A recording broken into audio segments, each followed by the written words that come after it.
Hi, Michelle Glass here, and we are back still in Chapter 3, Lecture 3, but now we're transitioning to the second part. And the topic for the second part are different functions of the cell itself. We've already spent an entire section talking about the cell membrane, and our job here is to look at the other structures of the cell, which we can term organelles. Organelles are these tiny compartmentalized structures inside of the cell, analogous to like little organs, hence the name. So they all have specialized anatomy and physiology. So let us start with just a real quick overview here. We know that the cell itself is bordered on the outside by what's called the cell membrane. You can also call it the plasma membrane or the plasmalemma. The job, remember, of the membrane is to keep the inside of the cell separate from the outside of the cell, and by regulating what gets in or out. Now, we've already called the fluid surrounding the cell the extracellular fluid or interstitial fluid. The fluid inside of the cell, we've already named ICF, which stands for intracellular fluid, or you can refer to it as the cytosol. The other major components that you have inside of the cell consist of organelles, so we'll be naming and describing those as we go through our video here. Collectively, that fluid plus the organelles is what we describe as the cytoplasm. So the difference between cytosol and cytoplasm, cytosol is the fluid. Cytoplasm is referring to fluid and organelles between the cell membrane and the nucleus.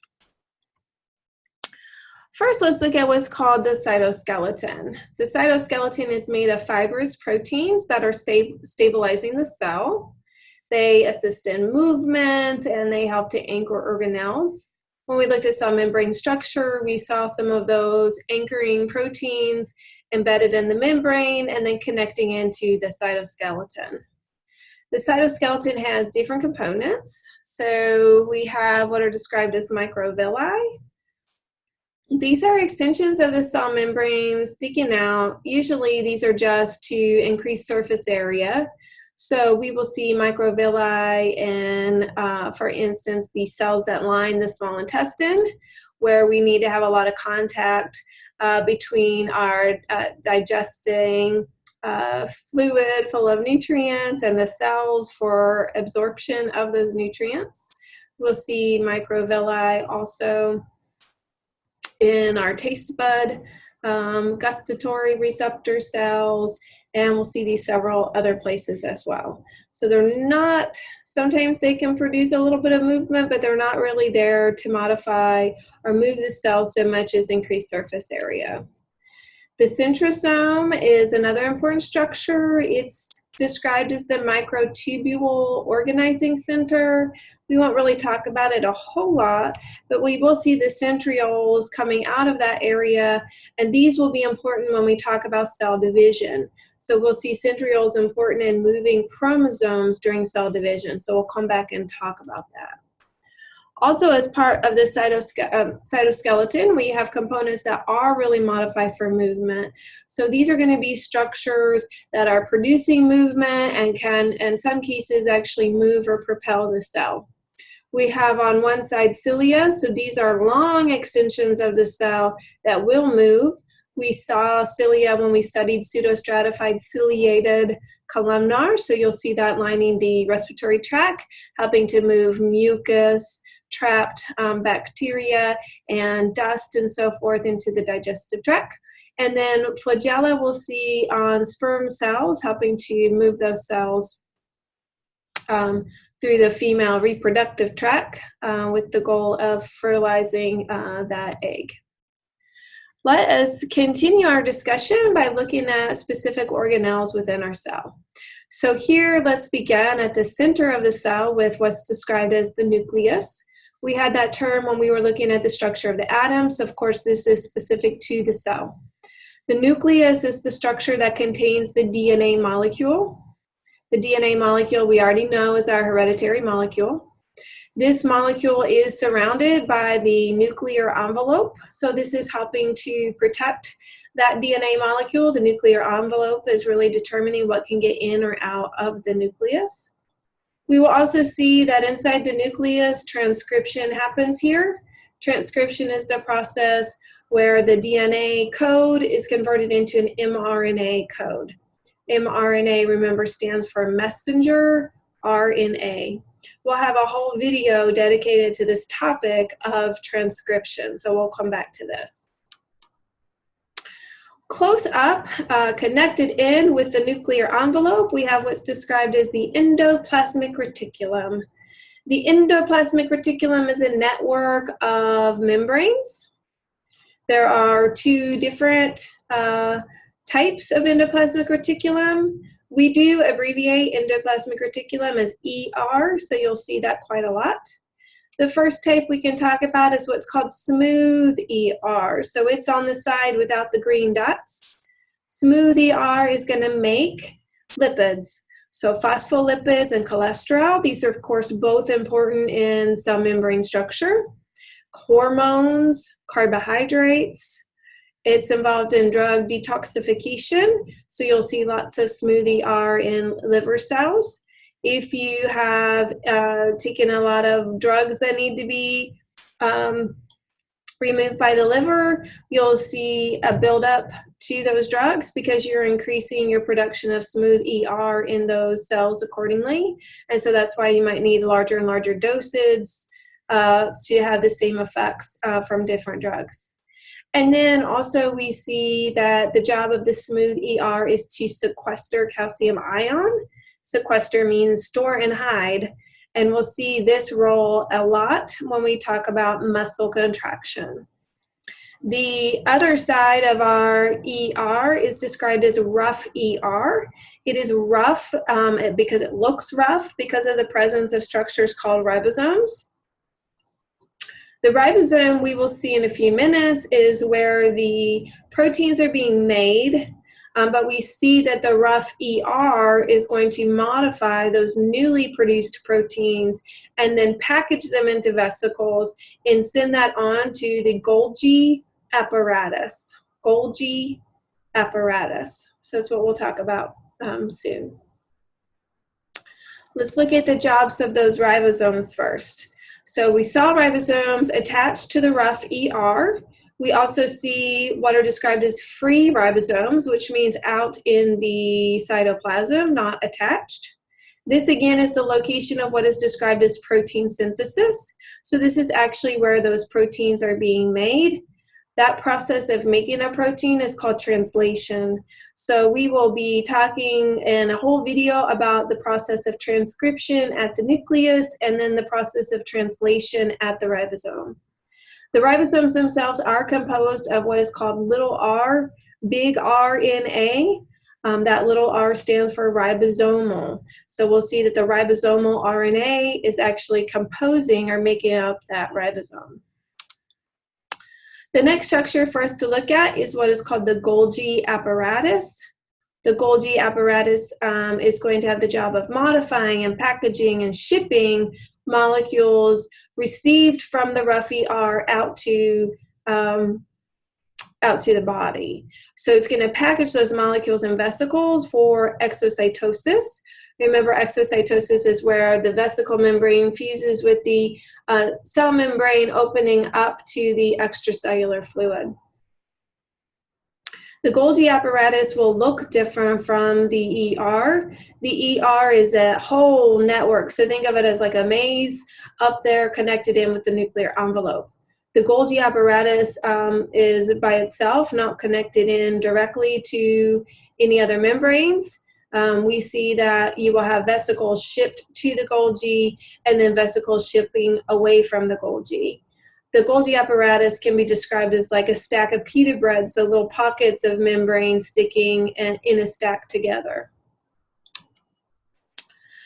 Golgi apparatus produces what are called lysosomes. Lysosomes are specialized vesicles full of what are called lytic enzymes.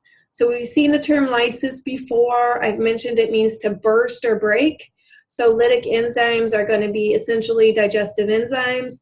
These are enzymes that will help to break down things. So if you have like a phagocytic cell that's going around and eating pathogens, then that vesicle full of pathogen would fuse with the lysosome, and the lysosome then would digest release the enzymes to digest that pathogen and break it down.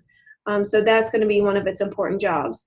Lysosomes are breaking down big stuff like whole cells, pathogens, old damaged cells, entire organelles can be removed here. So it's sort of like the stomach of the cell. You have another important vesicle called the peroxisomes.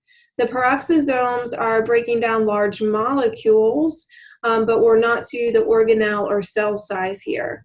Particularly, we see peroxisomes helping to produce the enzyme catalase, which is important in breaking down hydrogen peroxide. That's how we're getting the name peroxisome. Hydrogen peroxide is a byproduct or waste of some cell metabolism, and it's toxic to our cells. And so the peroxisome is going to be making catalase in order to break down that toxic hydrogen peroxide, or H2O2.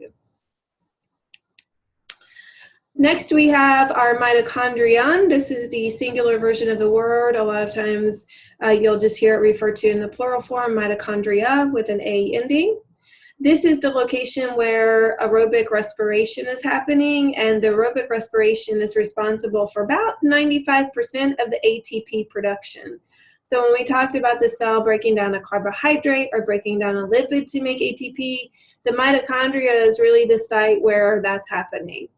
The mitochondria is interesting because they do contain their own DNA molecules and their own ribosomes. So they're kind of like little miniature cells within the entire animal cell.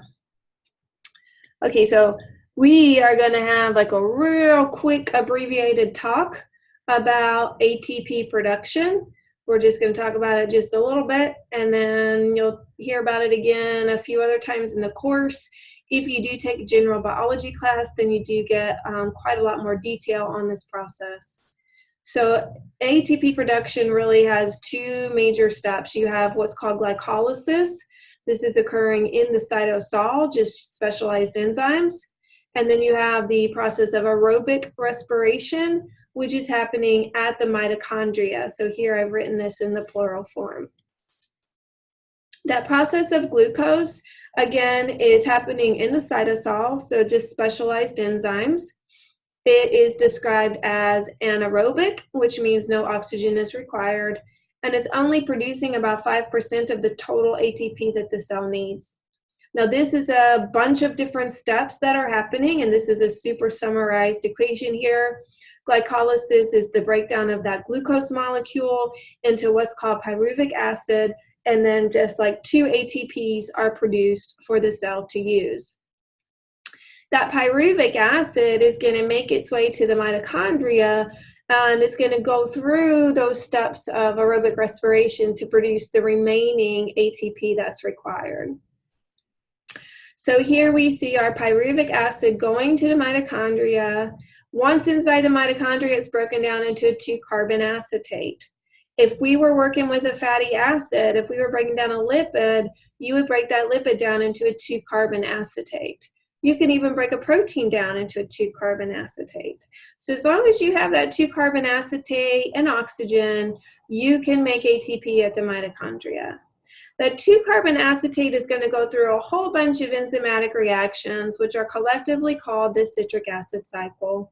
This is the part of the reaction that's producing carbon dioxide gas as a waste. So this is the reason we breathe out CO2.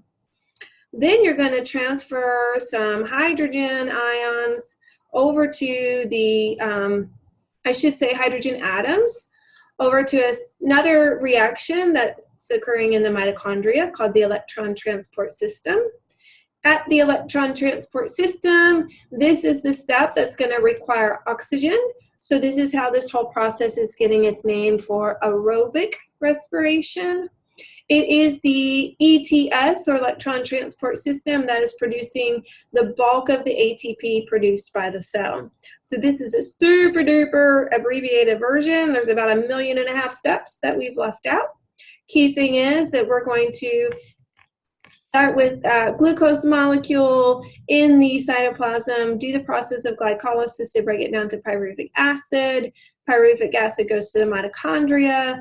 We have first citric acid cycle reaction, then electron transport system reaction, and then we're going to see a whole bunch of ATP being produced. It's these processes at the mitochondria that require oxygen gas, and also these are the processes that produce carbon dioxide gas waste. And it's for this reason, this reaction, this bulk of ATP production here, that gives the mitochondria this little nickname of the powerhouse of the cell. Okay, so let's take a look at this progression. So we're starting in the nucleus with our DNA molecule. That information is going to be carried by an mRNA molecule to the ribosome, maybe a ribosome that's attached to the rough ER. The ribosome itself produces D protein, which enters the rough ER and ultimately gets packaged. That vesicle takes that protein to the Golgi Apparatus, where it can be modified all along the way, packaged up into another vesicle for the process of exocytosis. So what we need to be able to do is to name and describe the functions of these key organelles in the cell. And that is it for now. Yay.